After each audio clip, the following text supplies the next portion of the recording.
Good afternoon, everyone, or good morning or good evening, depending on when you are accessing this video. This week, we are going to learn about giving advice and suggestion. Giving advice and suggestion usually happen when we are in the middle of a predicament, when we are in a situation that needs to be advised or, you know, uh, gotten a suggestion. Before I go ahead and explain more about this topic, I need you to check out the picture. So in this picture, we can see that there is someone laying down on the couch or on the sofa. Uh, we remember when we are presented with the pictures, the easiest way for us to describe the picture is by using the WH question, right? What's happening? Yeah. When do you think this picture happened? Where this picture is happening? Why do you think the situation occur? And then who's the person? And then how this event can happen? Yeah. You see that there is someone in this couch. I have no idea whether it is a man or a woman. So there's a person laying on the couch. The person is probably sleeping since, uh, let's use he. He has blanket on top of him, covering his upper part of the body. We have no idea. So as you can see from the side of the room, there's a little bit of light coming in. So I'm pretty sure it's like there's a window over here. It's probably in the morning, 7 a.m., 8 a.m. Yeah. And this person is still fall asleep. Yeah. We have no idea though why this person's sleeping on the couch. Probably he's just finished watching a movie on the TV. Yeah, so that's what's happening. The situation probably, when we're talking about suggestion or advice, we have to know the problem first, since we have no idea. So we have to create a situation, we have to create a scenario. So the issue here, probably the person is not supposed to sleep in the living room. So the advice, next time you are finished watching a movie, you need to go back to your room and then sleep in your bedroom instead of sleeping in the living room. So that's the advice. So now let's take a look. So this is the situation happening. Yeah, imagine the horror. Yeah. So you had your sahur. Yeah, we are in the middle of Ramadan. Yeah, so you just had your sahur with your family or maybe by yourself. Yeah. And after you are done eating, yeah, you fell right back to sleep. Yeah, because I can just take some little bit of nap. Yeah, thinking that you're going to wake up 10 minutes after that, 5 minutes after that. But no, you woke up at 10:45 a.m. Yeah. Instead of waking up immediately after 5 minutes, you woke up at 10:45 a.m. after sahur. After sahur is probably at 5 a.m. So it's like almost 6 hours sleep. Yeah. A long sleep. And then you missed two morning classes midterm. So the universe was definitely not on your side that day. Yeah. So that morning, you had midterms for two of the classes that you missed. And because you were thinking that you are going to wake up after sahur, you are going to be able to join your midterm. No, you couldn't. Yeah. So you missed two morning classes midterm. That's the situation.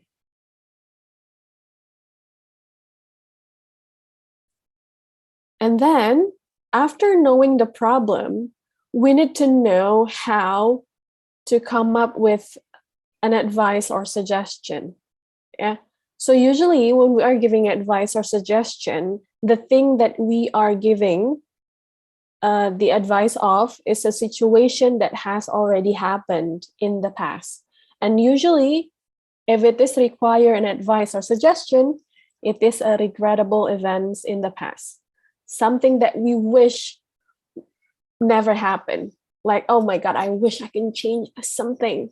Like, I wish I didn't sleep after sahur. So then I wouldn't miss my midterm.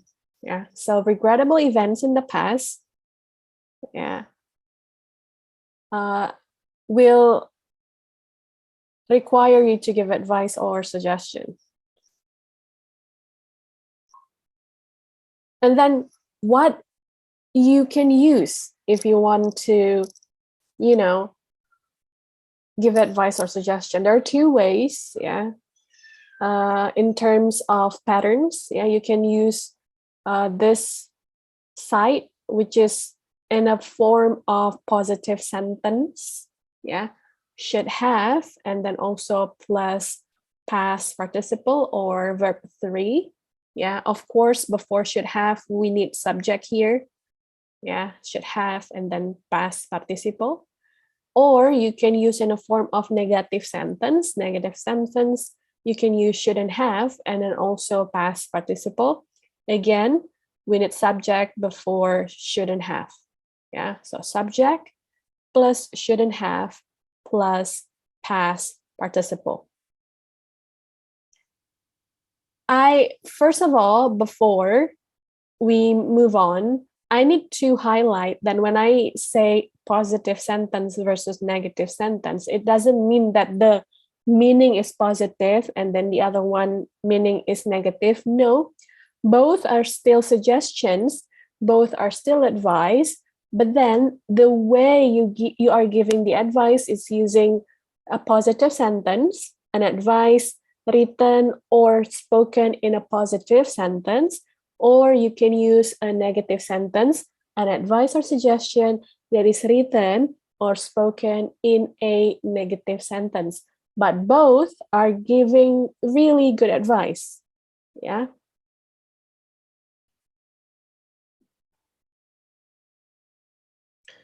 So these are the advice and suggestion that I can come up with using shouldn't have or should have plus past participle.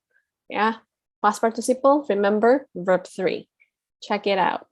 Yeah, subject. You shouldn't have fallen back to sleep knowing you have 2 classes the next morning. So fallen is the past participle of fall. We have fall, fell, and fallen. This is the verb 3. Fallen back to sleep knowing you have 2 classes the next morning. Yeah. It's the easy one. Yeah. Stay awake knowing that you have midterm. Yeah. And then the second advice or suggestion, you should have set an alarm clock.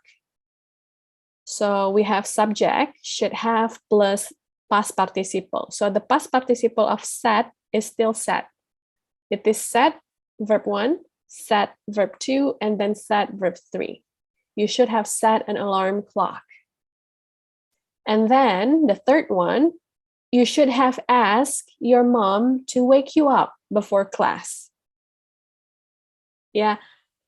If an alarm clock doesn't work on you, your mother will be the most effective alarm clock. Yeah. Your mom, when you're asking your mom, hey mom, I have a class at 7 a.m. Can you please wake me up at like, I don't know, 6:30 or 6:30 or something? And your mom would say, yeah, sure, no problem. And then she will wake you up at like, I don't know, 5 a.m.